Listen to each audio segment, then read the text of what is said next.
Del Evangelio de San Juan. Antes de la fiesta de la Pascua, sabiendo Jesús que había llegado su hora de pasar de este mundo al Padre, habiendo amado a los suyos que estaban en el mundo, los amó hasta el extremo. Estaban cenando. Ya el diablo había suscitado en el corazón de Judas, hijo de Simón Iscariote, la intención de entregarlo.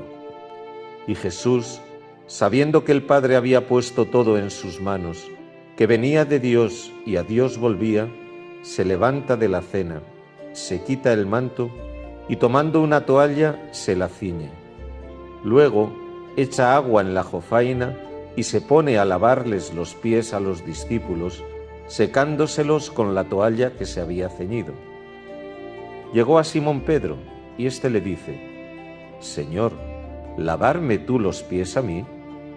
Jesús le replicó: Lo que yo hago, tú no lo entiendes ahora, pero lo comprenderás más tarde. Pedro le dice: No me lavarás los pies jamás. Jesús le contestó: Si no te lavo, no tienes parte conmigo. Simón Pedro le dice: Señor, no solo los pies, sino también las manos y la cabeza. Jesús le dice: Uno que se ha bañado no necesita lavarse más que los pies, porque todo él está limpio. También vosotros estáis limpios, aunque no todos. Porque sabía quién lo iba a entregar, por eso dijo: No todos estáis limpios. Cuando acabó de lavarles los pies, tomó el manto, se lo puso otra vez y les dijo: ¿Comprendéis lo que he hecho con vosotros? Vosotros me llamáis el Maestro y el Señor, y decís bien, porque lo soy. Pues si yo, el Maestro y el Señor, os he lavado los pies, también vosotros debéis lavaros los pies unos a otros. Os he dado ejemplo para que lo que yo he hecho con vosotros, vosotros también lo hagáis. Palabra del Señor. Comentario al Evangelio de San Juan Crisóstomo. No es que antes no lo supiera, sino desde antes. El tránsito es su muerte. Cuando había de abandonar a sus discípulos, les demuestra superior amor. Y esto es lo que dice: habiendo amado a los suyos que estaban en el mundo, los amó hasta el fin. Esto es, no dejó de practicar ninguna de aquellas cosas que debe hacer el que mucho ama. No hizo todas estas cosas desde un principio, pero a fin de aumentar la familiaridad y prepararles el consuelo para las cosas que habían de suceder posteriormente, añadió mayores muestras de amor. Los llama aquí suyos, en razón a la familiaridad, porque en razón a la condición llama también suyos a otros. Así, cuando dice: y los suyos no lo recibieron, añade también que estaban en el mundo, porque había otros suyos difuntos, Abraham, Isaac y Jacob, pero no estaban en el mundo. A los suyos que estaban en el mundo los amó continuamente, y al fin los amó con dilección perfecta. Esto es lo que significa: al fin los amó. Aquí el evangelista, lleno de admiración, introduce en la narración el hecho de que el Señor lavó los pies de aquel que ya había determinado entregarlo. Manifiesta también la maldad del traidor, a quien ni siquiera detuvo la comunidad en la misma mesa, cosa que fue siempre obstáculo para cometer alguna maldad. Aquí, por entregar, se significa la salvación de todos los fieles. Y cuando oigáis esta palabra, no la interpretéis en sentido humano.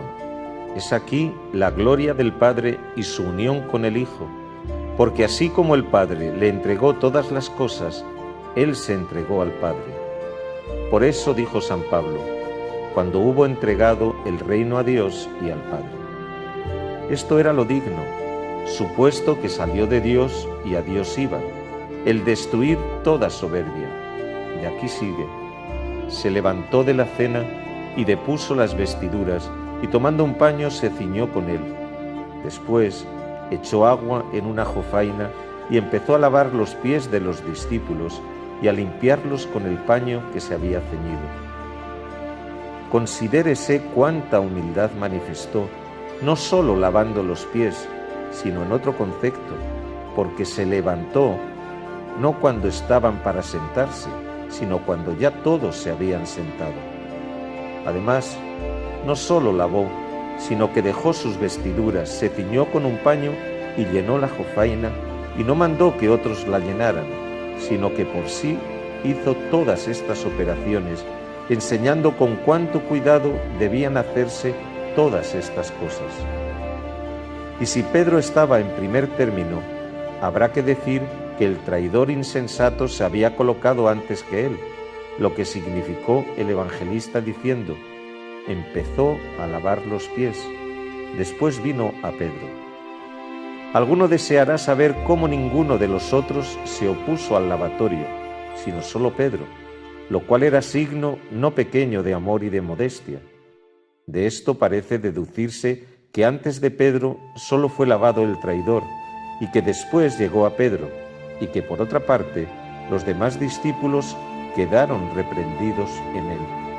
Porque si hubiera empezado el lavatorio por cualquiera de los otros, todos lo hubieran rehusado y dicho lo que dijo Pedro.